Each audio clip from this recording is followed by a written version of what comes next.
Assalamualaikum warahmatullahi wabarakatuh. Pada kesempatan kali ini, saya akan membacakan tugas tentang kebocoran data pada Bank Syariah Indonesia.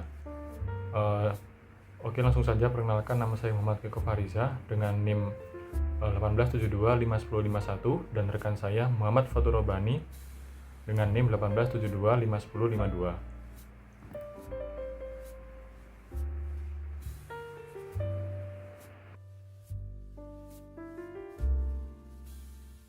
Baik, yang pertama, krisis keamanan digital. Untuk latar belakangnya sendiri, Indonesia mengalami lonjakan signifikan kasus kebocoran data dengan catatan 111 kasus yang ditangani Kementerian Komunikasi dan Informatika dari tahun 2019 hingga Mei 2024. Hal ini menyebabkan Indonesia sebagai salah satu dari 10 negara dengan kebocoran data terbesar pada periode Januari 2020 sampai Januari 2024.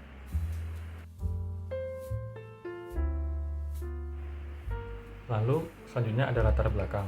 Latar belakang sendiri, jadi pada tahun Mei 2023, layanan perbankan BSI mengalami gangguan berkepanjangan. Awalnya, pihak BSI menyatakan gangguan tersebut disebabkan oleh pemeliharaan sistem. Namun, kemudian diketahui bahwa pihak BSI telah menjadi korban serangan cyber, khususnya ransomware oleh kelompok peretas bernama Lockbit 3.0. Kelompok peretas tersebut mengklaim bahwa telah mencuri 1,5 terabyte data milik BSI, termasuk data pribadi lebih dari 15 juta nasabah dan karyawan, dokumen keuangan, serta kata sandi internal. Lockbit 3.0 kemudian menyebarkan data tersebut ke internet setelah BSI diduga tidak memenuhi permintaan tembusar sebesar $20 juta atau sekitar 296 miliar rupiah. Peristiwa ini menyebabkan terganggunya layanan perbankan BSI, seperti termasuk ATM dan mobile banking. Akibatnya, banyak nasabah tidak dapat mengakses uang mereka. Dan insiden ini menimbulkan kekhawatiran bagi pengguna dan juga kekhawatiran serius terhadap keamanan data perbankan syariah di Indonesia. Lalu selanjutnya ada kronologi. Awal masalah ini dimulai dari gangguan layanan BSI, dimulai dari down-nya server pada server aplikasi layanan Bank BSI sehingga membuat beberapa pengguna dan nasabah panik. Hal ini menyebabkan ketidakpercayaan masyarakat terhadap BSI. Lalu ada masalah lanjutan, yaitu kelompok Lockbit 3.0 mengklaim bertanggung jawab atas serangan tersebut dan menyatakan telah mencuri data nasabah, karyawan, dan dokumen penting BSI. Namun BSI masih belum percaya akan hal tersebut. Lalu muncul tuntutan yang ketiga. Tuntutannya adalah Lockbit 3.0 menuntut tebusan sebesar $20 juta atau sekitar 296 miliar rupiah agar data yang dicuri tidak disebarkan. Maka mereka memberikan batas waktu kepada BSI untuk memenuhi perintah tersebut. Lalu kelanjutannya,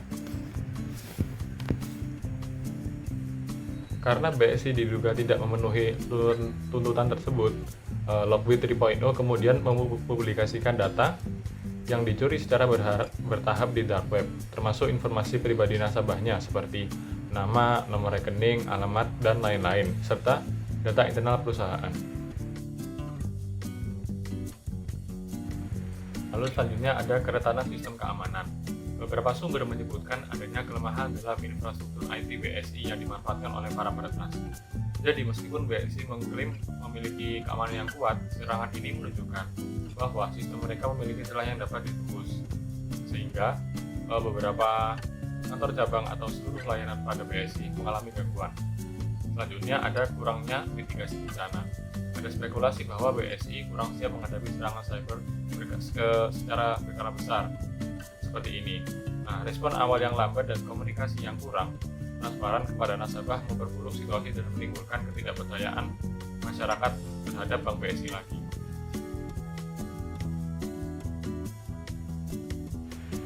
Lalu ada data yang mengalami kebocoran.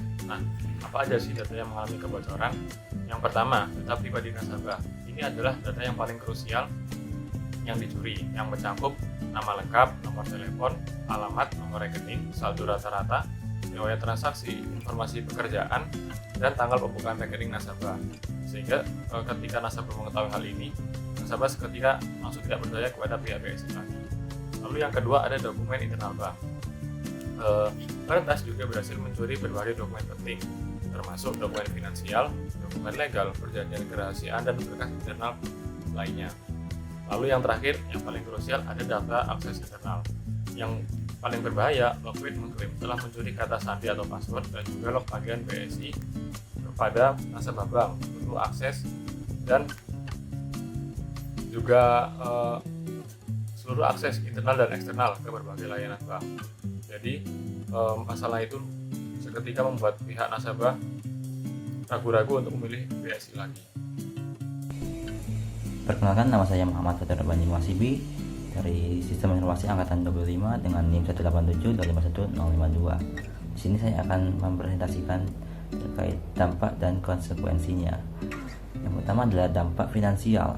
BSI mengalami kerugian finansial yang signifikan, baik dari biaya, pemulihan sistem, investigasi, maupun potensi gugatan hukum dari para nasabah BSI tersebut. Kemudian ada dampak hukum.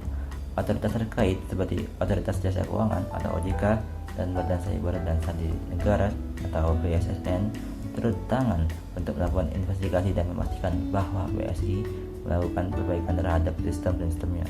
Kemudian ada dampak ketiga, yaitu dampak reputasi. Insiden ini merusak kepercayaan publik terhadap keamanan perbankan syariah di Indonesia. Banyak nasabah merasa cemas dan mempertanyakan komitmen BSI dalam melindungi data-data mereka. Kemudian ada solusi penyelesaian. Yang pertama bisa dengan meningkatkan struktur keamanan cyber, menggunakan teknologi keamanan terbaru seperti sistem deteksi dan penjagaan intrusi detection or prevention system (IDPS or IPS), firewall generasi terbaru, dan teknologi kecerdasan buatan AI untuk mendeteksi anomali di bawah sana. Kemudian bisa dengan manajemen kerentanan keamanan dengan melakukan audit keamanan secara rutin, termasuk penetration testing oleh pihak ketiga yang independen untuk mengidentifikasi dan menambah celah-celah keamanan sebelum dieksploitasi oleh peretas. Kemudian yang ketiga adalah kesiapan dan respon insiden, menyusun dan melatih tim respon insiden untuk bertindak cepat, terstruktur, dan efektif saat serangan terjadi, termasuk langkah-langkah untuk mengisolasi sistem yang terinfeksi dan memulihkan kelayanan dari perbankan tersebut. Kemudian ada solusi untuk para nasabah, bisa dengan mengganti sandi berkala. Segera ganti kata sandi untuk semua akun perbankan digital dengan kata sandi yang kuat, unik, dan berbeda dari akun yang lain. Kemudian bisa dengan mengaktifkan 2FA atau Two Verification Authentication jika tersedia. Ini menambah lapisan keamanan dengan memerlukan konten verifikasi dari perangkat lain, misalnya SMS atau aplikasi autentikasi selain dari kata sandi dari aplikasi tersebut. Kemudian dengan memantau aktivitas rekening, pantau secara rutin periksa riwayat transaksi dan saldo rekening untuk mendeteksi aktivitas yang mencurigakan. Lalu bisa dengan membatasi berbagi informasi pribadi. Berhati-hatilah dalam membagikan informasi pribadi di media sosial, karena data tersebut bisa menjadi target bagi para peretas. Kemudian waspadai link-link phishing. Selalu berhati-hati terhadap email, SMS, atau panggilan telepon yang meminta data pribadi Anda. Bank tidak akan pernah meminta kata sandi, PIN, atau data sensitif lainnya melalui jalur komunikasi tersebut. Kemudian kesimpulannya, insiden kebocoran data di Bank Syariah Indonesia atau BSI ini pada Mei 2023 disebabkan oleh serangan ransomware dari kelompok peretas bernama Lockbit 3.0 yang berhasil mengeksploitasi kerentanan pada sistem keamanan BSI. Serangan ini tidak hanya melumpuhkan layanan perbankan, tapi juga mengakibatkan pencurian data sensitif dari para nasabah, karyawan, dan dokumen internal bank. Kasus ini menjadi pengingat penting bagi perusahaan-perusahaan untuk memperkuat infrastruktur keamanan cyber dan memiliki rencana tanggap darurat yang efektif, sehingga risiko kebocoran data seperti ini penggunaan aman dan kepercayaan masyarakat terhadap layanan digital tetap terjaga. Ini adalah sumber referensi dari presentasi terkait. Terima kasih. Assalamualaikum warahmatullahi wabarakatuh.